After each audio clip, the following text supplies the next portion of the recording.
Buenos días, diputadas y diputados. Buenas tardes, perdón. Saludo cordialmente a quienes siguen esta transmisión a través de las redes sociales del Congreso. Hoy, 11 de mayo del 2, siendo las 16 horas con 14 minutos, nos reunimos a efecto de llevar a cabo por esta plataforma digital la entrevista al aspirante Ernesto Alvarado Ruiz, con folio de registro número 4, para la terna que se remitirá a la jefa de gobierno, doctora Claudia Sheinbaum Pardo, para la elección del titular de la Comisión Ejecutiva de Atención a Víctimas de la Ciudad de México. Asimismo, les informo que todas las entrevistas son virtuales y con la participación de las presidencias de las Comisiones Unidas de Atención Especial a Víctimas y de Derechos Humanos del Congreso de la Ciudad de México. Agradezco a la presidenta, a la diputada Marisela Zúñiga Cerón, presidenta de la Comisión de Derechos Humanos. También agradezco su interés y participación de las diputadas y diputados integrantes de estas comisiones unidas que nos acompañan. El orden del día es el siguiente. Primero, mensaje de bienvenida a las personas legisladoras, presidentas de las Comisiones Unidas hasta por 3 minutos. Segundo, exposición de la persona aspirante hasta por 10 minutos. Tercero, participación de una persona legisladora por cada asociación parlamentaria o grupo parlamentario hasta por 5 minutos cada una. Cuarto, mensaje final de la persona aspirante hasta por 5 minutos. Quinto, mensaje de clausura de las personas legisladoras presidentes de las Comisiones Unidas hasta por 2 minutos. También me permite informar que para realizar estas entrevistas no se requiere de un quórum legal, por lo que respetuosamente solicito a la diputada Marisela Zúñiga Cerón, presidenta de la Comisión de Derechos Humanos, nos indique qué diputadas y diputados nos acompañan. Muchísimas gracias, diputado presidente. Muy buenas tardes nuevamente a las y los compañeros legisladores. Bienvenido, maestro Ernesto Alarcón, a esta casa, el Congreso de la Ciudad de México. Informarle al diputado presidente que se encuentran 9 diputadas y diputados integrantes de la Comisión de Víctimas y de la Comisión de Derechos Humanos. En este momento, damos continuidad a este ejercicio democrático y transparente como continuación del proceso de selección de la terna que se enviará a la jefa de gobierno para la titularidad de la Comisión Ejecutiva de Atención a Víctimas del Gobierno de la Ciudad de México. Estas entrevistas se realizan en cumplimiento a la base séptima de la convocatoria que se aprobó por ambas comisiones. También les comento que en congruencia con la transparencia y máxima publicidad, todas las entrevistas serán transmitidas por los medios electrónicos oficiales del Congreso. Asimismo, para generar condiciones de igualdad entre las personas aspirantes, serán difundidas una vez que hayan terminado todas las entrevistas. Es cuanto, diputado presidente. Muchas gracias. Gracias, diputada. Ahora pasamos al segundo punto del orden del día y le vamos a ceder la palabra al aspirante Ernesto Alvarado Ruiz. Hasta por 10 minutos para que haga su presentación de quién es, qué ha hecho, cuáles son sus proyectos y todo lo que nos quiera comentar sobre el tema de víctimas. Adelante, aspirante, tiene usted la palabra. Muchas gracias. Buenas tardes, diputadas y diputados de las Comisiones Unidas de Derechos Humanos y de Atención Especial a Víctimas del Congreso de la Ciudad de México. Mi nombre es Ernesto Alvarado Ruiz. Les agradezco la oportunidad de estar frente a ustedes participando de este proceso para designar a la persona titular de la Comisión Ejecutiva de Atención a Víctimas de la Ciudad de México. Acudo ante esta representación en mi calidad de especialista en la atención oportuna y eficaz de las víctimas. Actuación que se acredita con mi trayectoria en la que siempre he privilegiado el diálogo y la concertación. El diálogo como una herramienta necesaria para la comprensión,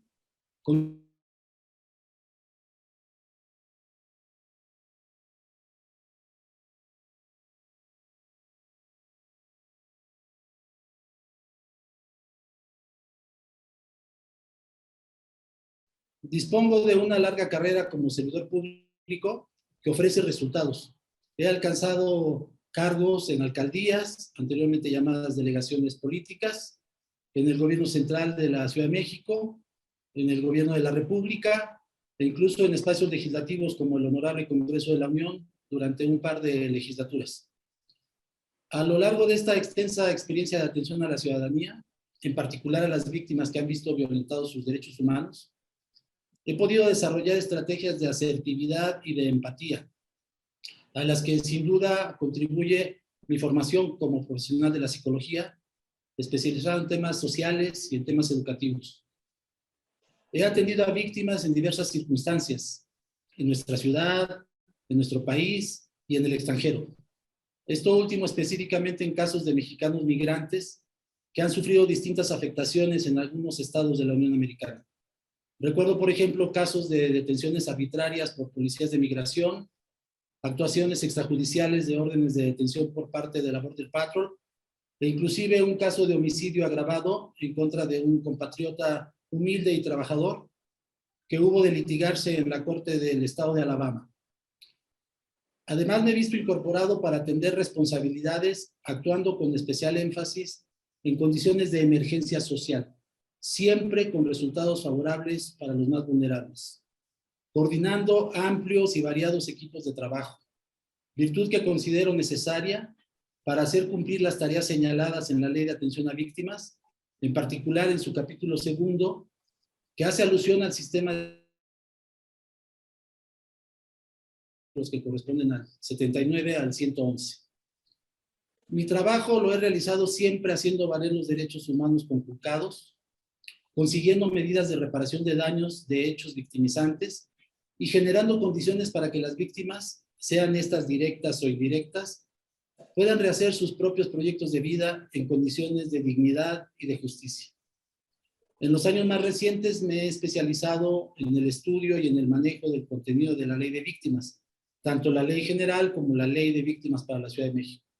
Esta última promulgada hace escasamente 3 años, en 2019, y de la cual ya he hecho un poco de mención en mis palabras anteriores. Uno de los principales desafíos que observo es precisamente hacer valer el espíritu de esas leyes, guiado siempre por una visión integral y holística, impulsando un favor de las dimensiones individual, familiar y comunitaria de las víctimas, que al ajustarse a los preceptos de la norma, no quede ceñida exclusivamente a criterios legalistas y que sobre todo ponga en el centro de la atención a las víctimas. Me interesa una institución que responda a las necesidades de las víctimas en una sociedad como la nuestra, con alto potencial victimizante, como son en general las sociedades de las megalópolis contemporáneas, en las que hemos elegido vivir con mayores márgenes de confort, pero que paradójicamente nos colocan ante eventuales factores de riesgo victimizante. En otras palabras, esto quiere decir que si todos podemos ser víctimas, todos debemos ser solidarios con las víctimas, para apoyarlas en el marco de la legalidad, siempre en búsqueda de la justicia. En los años más recientes, me he dado la tarea de defender y apoyar a las víctimas esenciales. Primero, el carácter oportuno de la atención, sin demoras injustificables, siempre con un trato marcado por la dignidad, el respeto y la eficacia. Segundo, la reparación justa de las afectaciones provocadas por los hechos victimizantes, haciendo cumplir lo establecido por la ley en el sentido de que no debe prevalecer ánimo de lucro ni debe haber efectos de empobrecimiento. Precisamente uno de los principales retos que nos impone el anhelo de robustecer el quehacer institucional de un organismo como la Comisión Ejecutiva de Atención a Víctimas, la CEAVI, como la conocemos por sus siglas, es poder garantizar la atención a las víctimas en el marco de todo lo que prevé la ley. Y quiero subrayar, todo lo que establece la ley. Esa ley tan completa, tan garantista, tan noble, de la que por fortuna nos e intervención reciente en casos de particular resonancia para la sociedad, me han permitido comprobar que sí es posible llevar a la práctica los preceptos de la Ley de Víctimas desde la Ciudad de México. Desde la atención en los momentos iniciales, mediante los apoyos emergentes, medidas de ayuda inmediata, como pueden ser medidas de alojamiento, alimentación, transporte, hasta medidas de protección o de asistencia en materia de atención e inclusión, como pueden ser aquellas asociadas a los temas educativos, a los temas laborales, a la incorporación al desarrollo social, sin dejar de mencionar las fundamentales medidas de procuración e impartición de justicia. Este abanico de actuaciones institucionales deben desplegarse, tal y como se describe en los artículos del 17 al 55 de la ley de la que hemos estado haciendo mención. Todo ello enmarcado en lo previsto por la propia norma como sistema, y como la valiosa oportunidad que brinda ese instrumento denominado Fondo de Víctimas de la Ciudad de México. Herramienta clave para actuar oportunamente en el apoyo de las víctimas, que al amparo de las decisiones que tome su Consejo Técnico basado en su normatividad, y que por cierto obliga a la máxima transparencia y a la austeridad requerida, permite resarcir afectaciones oportunamente y genera condiciones para comenzar el proceso de ayuda y de asistencia, procurando evitar que las secuelas del hecho victimizante se magnifiquen o agraven la afectación generada. Quisiera agregar otro aspecto que juzgo de particular relevancia. Me estoy refiriendo a la necesidad de ir más allá de la reparación económica, pecuniaria o material, incluso más allá de los servicios que brinden las autoridades a las víctimas, para colocar toda la actuación en la perspectiva de todas las acciones necesarias para fomentar una nueva cultura de solidaridad y de empatía con las víctimas. Víctimas que han visto en entredicho el respeto a sus derechos humanos. Sustento este anhelo en los 33 principios rectores que establece la Ley de Víctimas para la Ciudad de México, permitiéndome citar textualmente el contenido de la fracción 13ª de su artículo 5º, que describe el enfoque transversal y transformador. Quiero darle lectura, en muy breve, comienzo la cita. Este artículo señala: las autoridades que deban aplicar la presente ley realizarán en el ámbito de sus respectivas competencias los esfuerzos necesarios encaminados a que las medidas de ayuda, protección, atención, asistencia y reparación integral a las que tienen derecho las víctimas contribuyan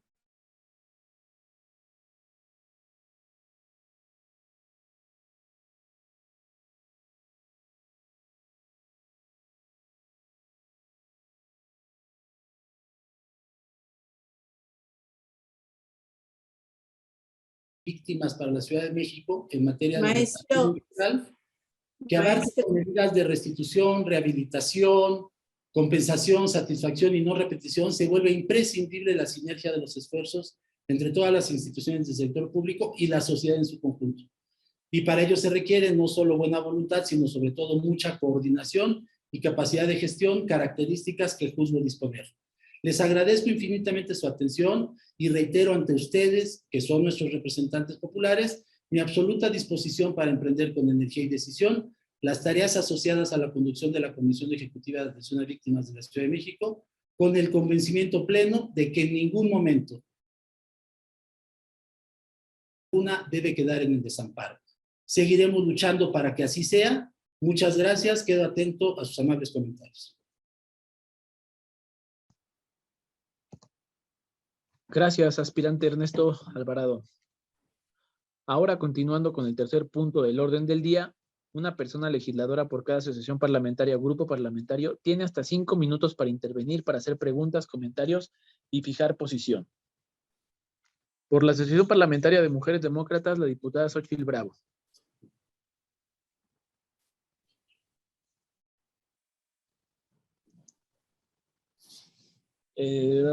Por la Asociación Parlamentaria Ciudadana, por conducto de la diputada Daniela Gisela Álvarez.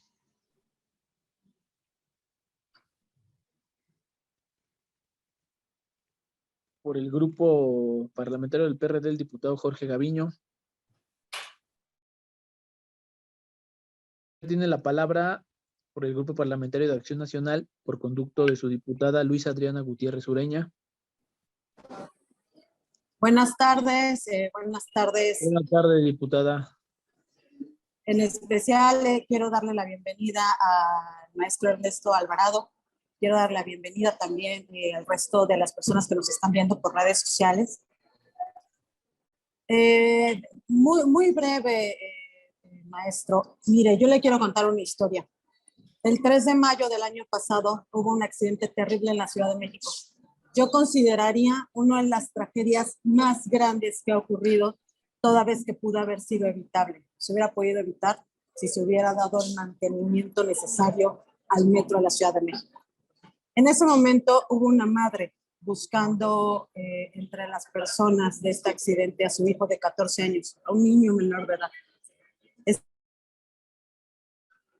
Le quiero comentar esta historia porque además dentro de las tragedias de esta familia estuvo también la pareja de Marisol, de esta mujer que estaba buscando a Brandon.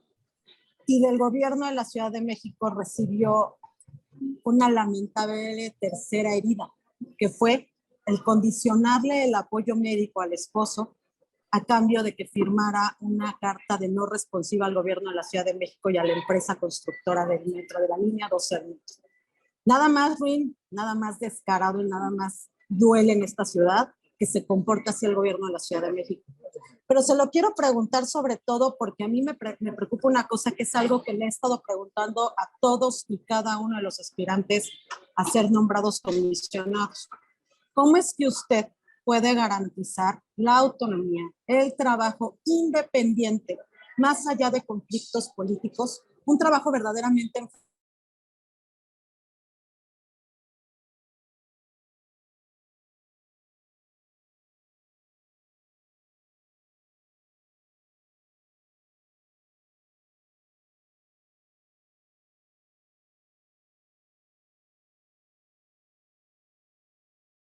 a todas las víctimas de esta lamentable tragedia? Y hoy solamente se tienen para ellos acuerdos resarcitorios.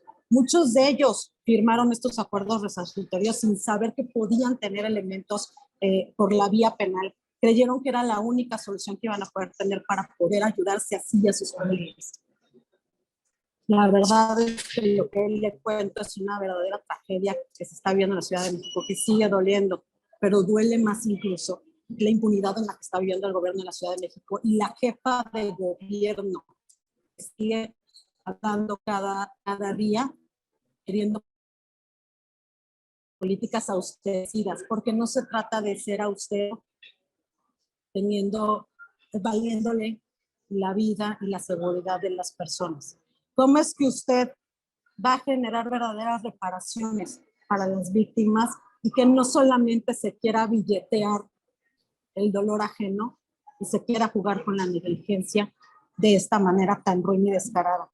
Lo quiero citar: ninguna víctima debe quedar en el desamparo, querido maestro Alvarado.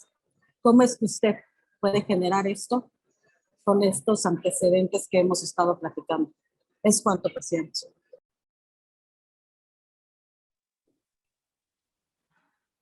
Gracias, diputada. Ahora tiene el uso de la palabra el grupo parlamentario de Morena por conducto de la diputada Marisela Zúñiga. Muchísimas gracias, diputado presidente, maestro.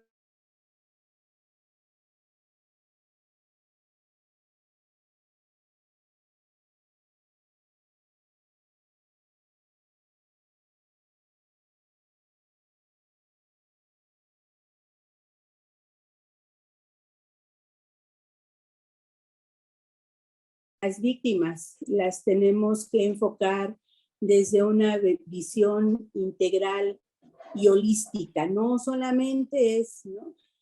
Me llama mucho la atención justamente esas palabras que usted acaba de mencionar en su exposición, porque el tema de la justicia y de las víctimas no tiene colores.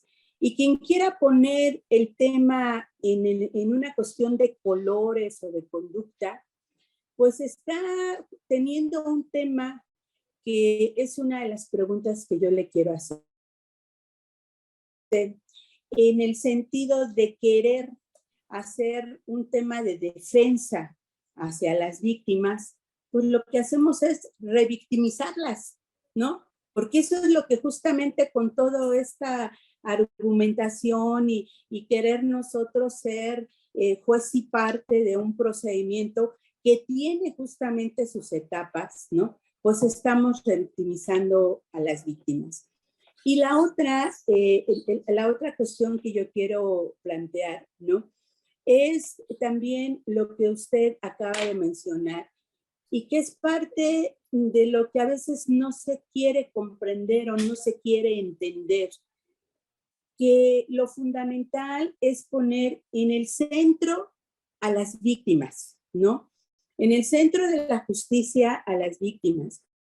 Y justamente en nuestro carácter de representar todas y todos nosotros, pues somos receptores de opiniones, de dudas, de reclamos, por supuesto que de exigencias de la ciudadanía.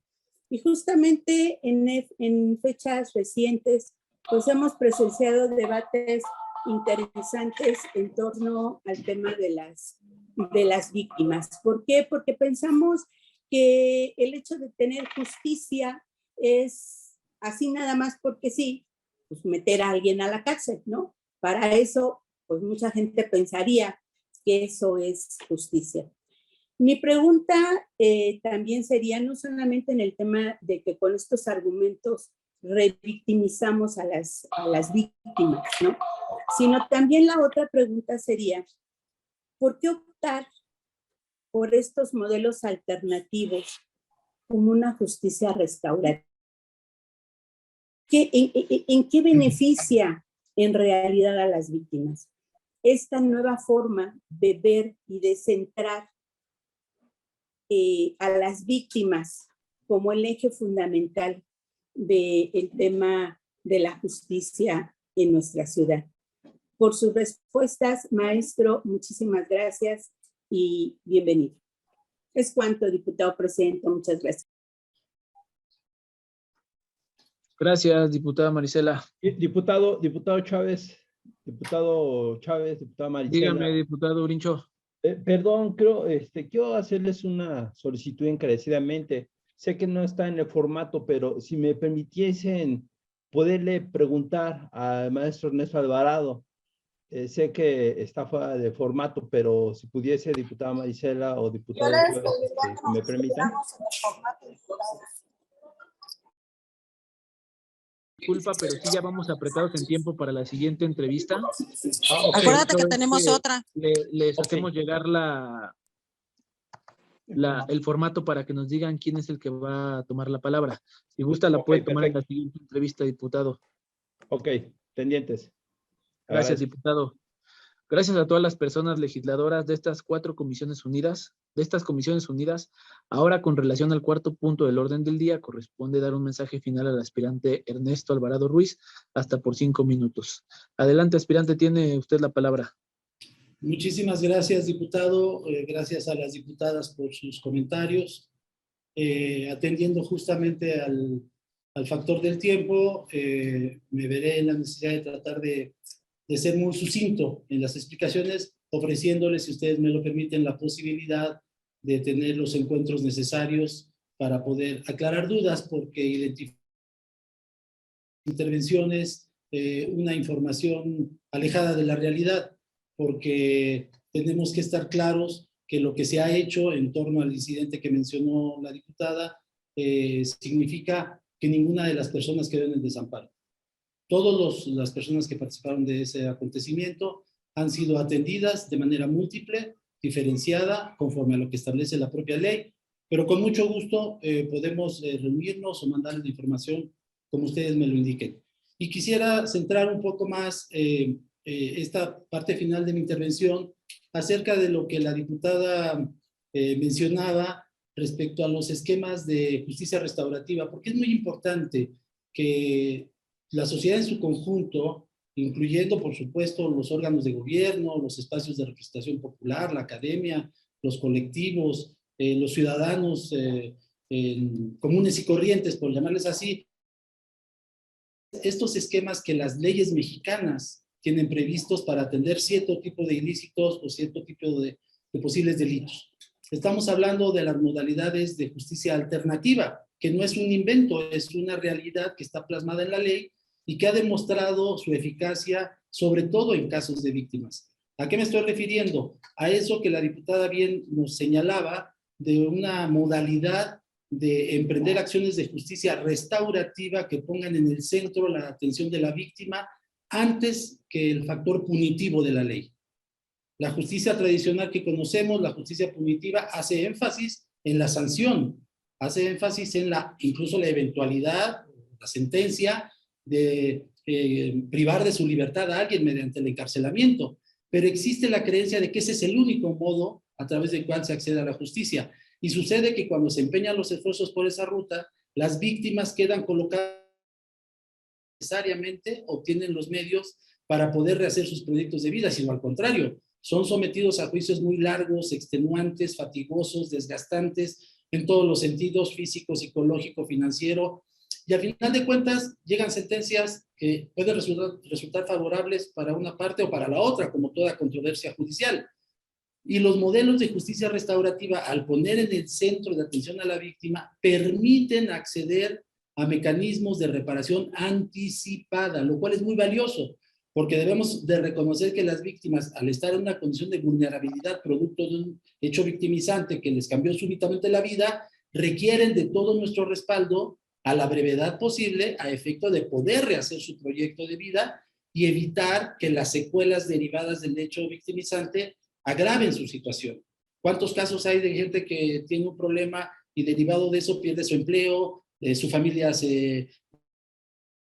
los hijos se pelean, queda estigmatizado, y necesitamos todos, gobierno, sociedad, representantes populares, academia, actores sociales organizados, etcétera, volcarnos al apoyo de la víctima. Por eso es que la frase que se emplea no es una frase hueca. Ninguna víctima debe de quedar en el desamparo.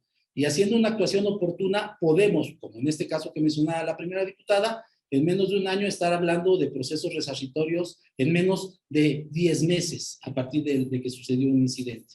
Yo quiero invitarlos a que nos permitan la oportunidad de continuar con este diálogo y que a partir de las observaciones y comentarios que ustedes amablemente me vierten, nos sirvan para poder reforzar los planteamientos que queremos echar adelante para robustecer una entidad como la CEAVI, que es de reciente creación y que requiere también, por supuesto, el respaldo de todos nosotros. Muchísimas gracias.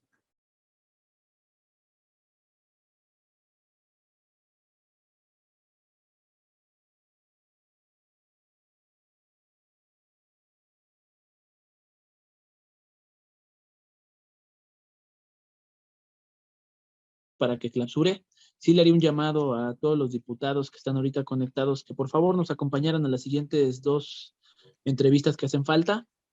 Y sin más por el momento, diputada, te cedo la palabra para que clausures ya la entrevista.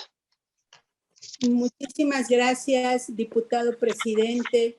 Muchas gracias a las y los legisladores que nos acompañaron en esta entrevista. Agradecer que haya compartido sus puntos de vista al maestro Ernesto Alvarado Ruiz. La verdad, yo me quedo con un gran sabor de boca, maestro, porque de verdad el hecho de ver a las víctimas desde una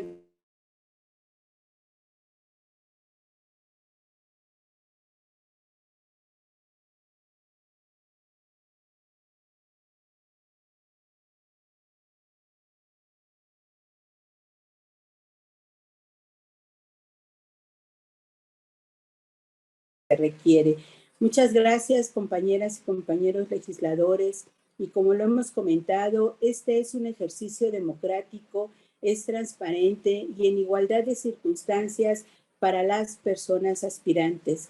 Solo me resta, maestro Ernesto Alvarado, desearle el mayor de los éxitos, y siendo justamente las 16:42, damos por terminada la presente entrevista.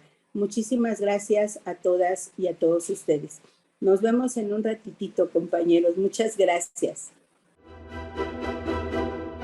Congreso de la Ciudad de México, Segunda Legislatura.